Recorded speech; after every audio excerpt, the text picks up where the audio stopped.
Hey guys, Pete here.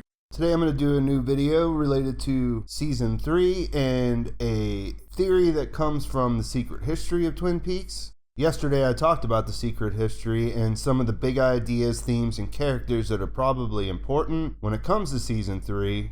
Today I want to look at something more specific and point out that there are about 1 million of these little gems in the book. I found this theory on Reddit, so I have no claim to come up with it originally, but I found it interesting and I think you will too.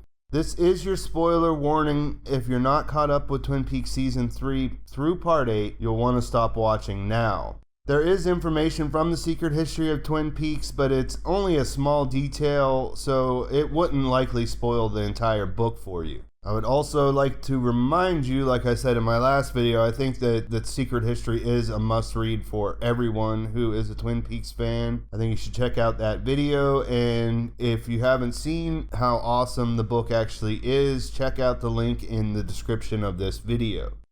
So in Part 8, we saw the Trinity test at White Sands in an awesome sequence which seems to have had some supernatural consequences for the Twin Peaks universe. The Trinity test was, of course, the culmination of the Manhattan Project, and the test was the first atomic bomb detonation that mankind managed to pull off. It happened in the desert of New Mexico and was conducted by the United States Army. That's basically the real history in a quick rundown, and in Part 8 of Twin Peaks The Return, we saw what appeared to be the introduction of the character Bob into the world. But of course, he may have existed much earlier than 1945, and we'll talk more about that later. In my other Episode 8 videos, I explain my thoughts on this event, and much of what I've read since putting together my recap and review last week is pretty much on the same basic page. Man successfully detonated the bomb, and the Lodge spirits got the call. The dark forces were unleashed, and the giant, or the firemen, over at the White Lodge issued a response. Beyond the Bob orb that we saw, and a large amount of eggs that came out of the spew put forth by the mother figure known as the Experiment, we also saw a bunch of these Woodsman characters milling around outside of a convenience store.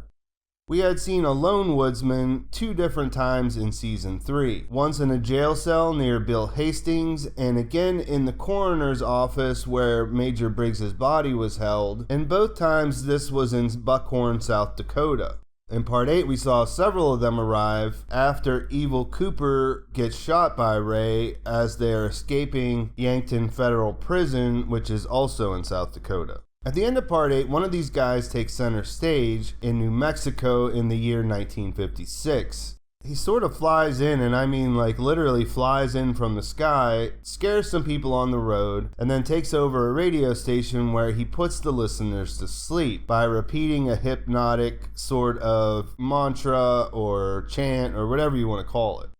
This was an exciting occurrence because when we checked the credits, we learned that he was named the Woodsman. Fans recognized this right away, and it seemed to line up with the popular fan theory that the man in the jail cell might have been one of the characters named the Woodsman that we saw in the meeting room above the convenience store from Fire Walk with Me, The Missing Pieces. Only it wasn't either of the actors that had played the Woodsman or the Woodsman number 2, and again it wasn't the same actor that we had seen in the jail cell in Buckhorn. This is not to mention the other difference that all the Woodsmen we've seen in Season 3 have been covered in what looked like oil but is probably or possibly some kind of soot. So we found out that this guy was a woodsman, but we kind of got blurred on other popular theories, and the question remains, who are these woodsmen? Well, a Redditor named LinkTM had an idea that was interesting, which connects back to an event that we learned about from the secret history of Twin Peaks. This is something that happened way back in 1902, back in the old days before Twin Peaks was an actual incorporated city. And the 2 rival logging operations, the Packards and the Martells, which we know from characters in Season 1 and 2, were locked in a battle for dominance of the region. Through this, there was a competition going on, and long story short, the river ended up jammed with a bunch of, fallen trees that they were transporting by water, and for 7 miles, there was this massive log jam. This went on for a couple weeks, and basically it got out of hand to where no one knew how to resolve the problem. On February 24th, that came to be known as the Night of the Burning River. A fire started on these logs in the river, and it spread to land. In that catastrophic kind of event, 6 guys lost their life immediately, and 2 others died after the fact from complications based on their injuries. So that gives us a number of 8. 8 guys who could definitely be considered woodsmen, but 8 guys we also don't know much more about died on that night. February 24th is an interesting date in Twin Peaks history because in 1989 on February 24th, Laura Palmer was killed and her body showed up wrapped in plastic and was found by Pete Martell. So LinkTM puts it out there that maybe these 8 guys who died in this fire in 1902 are the same woodsmen we see now. He broke down some of the images of these guys from the scene where the nuclear explosion happens at Trinity, and he says that he counts no more than 8 individuals in any of the scenes. It's a very difficult thing to do, so that's definitely not exact. I know some people say that they counted more. When I look at it, I can't tell beyond the fact that I know that in 2 of the clearer scenes, there are 8 of them.